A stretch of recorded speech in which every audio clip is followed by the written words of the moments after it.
इस वीडियो में मैं आप लोगों को पीसीसी कैलकुलेशन करने के लिए बताऊंगा। जैसा कि पिछले वीडियो में मैंने बताया था एक्सकवेशन के लिए, तो इसमें पीसीसी। तो जैसे कि आपको पीसीसी है और रेशियो है एक्स का 1:4:8 और ये फुटिंग के लिए यूज होता है पीसीसी। तो जैसे हमने किस फुटिंग के नीचे कितना क्वान्टिटी आएगा उस हिसाब से F1 F2 F3 F4 F5 करके डाल दिया, ठीक है, इसका क्यूबिक मीटर। और हर फुटिंग का साइज़ दिया हुआ है, ठीक, मेरे को यहाँ पे, ठीक है, ड्राइंग में मेंशन किया हुआ है तो उस हिसाब से।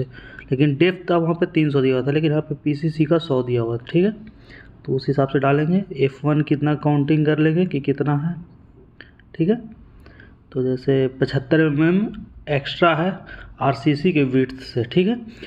तो हम इसमें क्या करेंगे, 1600 प्लस 75 150 होती है तो ऐड कर दूंगा, ठीक है। दोनों साइड सेम ही है, 1600 बाई 1600 का राफ्ट था और 100 mm इसका थिकनेस हो गया, ठीक है। अब देखते हैं F2 फुटिंग कितने नंबर है, ठीक है। तो हम F2 फुटिंग को काउंटिंग कर लेते हैं कि F2 मेरे पास कितना फुटिंग है, ठीक है। तो जैसा कि एक हो गया ये फुटिंग, ठीक है, दूसरा ये हो गया, तीसरा ये हो गया, चौथा ये हो गया, पाँचवा ये।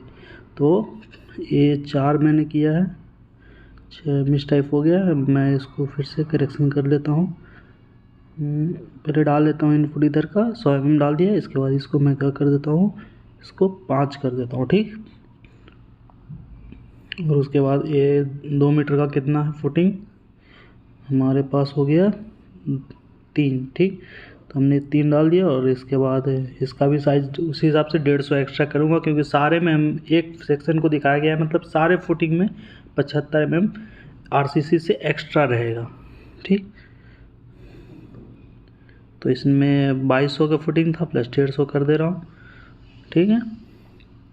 तो इसको भी सेम कर देता हूँ, 100 mm थिकनेस। कोई ज़्यादा डिफ़िकल्ट नहीं है, बस आपको ड्राइंग को समझना है और ड्राइंग को रीड करते हुए आपको कैलकुलेशन करना है, ठीक है।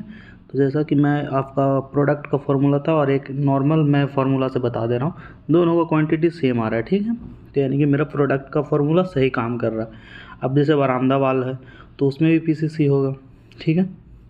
तो उसका भी पीसीसी का कैलकुलेशन। अब एक्सकवेशन है तो एक्सकवेशन से मैं इसको टाइप एक लिंक भी कर सकते हैं। जब आप बीओक्यू बनाए किसी चीज़ को, एक आइटम डायमेंशन है तो सेम डायमेंशन को उठाने के लिए अगले आइटम में ऐड करने के लिए आप उसको टाइप कर सकते हैं, ताकि जब आपको पता चले या समझ में आए कि ये कैलकुलेशन मैंने अप्रॉक्स इतना लिया है तो वो कहाँ से लिया है। तो जैसे मैंने इसको 11 पॉइंट इतना कर दिया, माइनस करके कैलकुलेशन किया, ठीक है। इसका थिकनेस 150 है, ठीक है, पीसीसी का। ये ड्राइंग में अलग है, तो इसका थिकनेस हम 150 बीओक्यू में मैंने चढ़ाएंगे, ठीक है। हमारा मेजरमेंट इस हिसाब से होगा। कैटल सेट पीसीसी है, ठीक है, उसका भी फुटिंग का पीसीसी निकाल लेता। तो जैसा कि बहुत ही आसान है, बस आपको एक्सेल में थोड़ा सा चलाना आना चाहिए, फार्मूला का नॉलेज होना चाहिए और ड्राइंग आपको बढ़िया से पढ़ना पड़ेगा। ड्राइंग को एकदम पूरा याद कर लेना पड़ेगा कि कौन सा आइटम कहाँ पर है, कितना कौन सा आइटम छूट रहा है कि नहीं, या इसमें क्या थिकनेस है, क्या वेट लेंथ है, ठीक है। तो इसमें मैंने पीसीसी बता दिया, ठीक। अगले देखिए सैंड आएगा, ठीक है, क्योंकि उसके नीचे सैंड भी दिया होता है। तो सेम पीसीसी का आइटम को कॉपी करेंगे, यहाँ पे पेस्ट करेंगे, ठीक है, सैंड लिख के कि इतना ही आइटम सैंड में आ गया, ठीक है। दोनों एक साथ है तो कि पता चले कि नहीं पीसीसी और सेम सैंड एरिया भी है, ठीक। तो जैसे ये दोनों हो गया। इसके बाद हम इसको कर देता हूँ, देखिए अब वो लिंक था तो यहाँ पे नहीं आएगा, तो इसको हम सेल में सिलेक्ट करेंगे और इसको टेक्स्ट में कन्वर्ट कर देंगे, ठीक है। अब आरसीसी का है तो आरसीसी का मैं एक और वीडियो इसके साथ ला रहा हूँ, उसमें आरसीसी का आपका अप टू प्लेन कैलकुलेशन होगा, ठीक।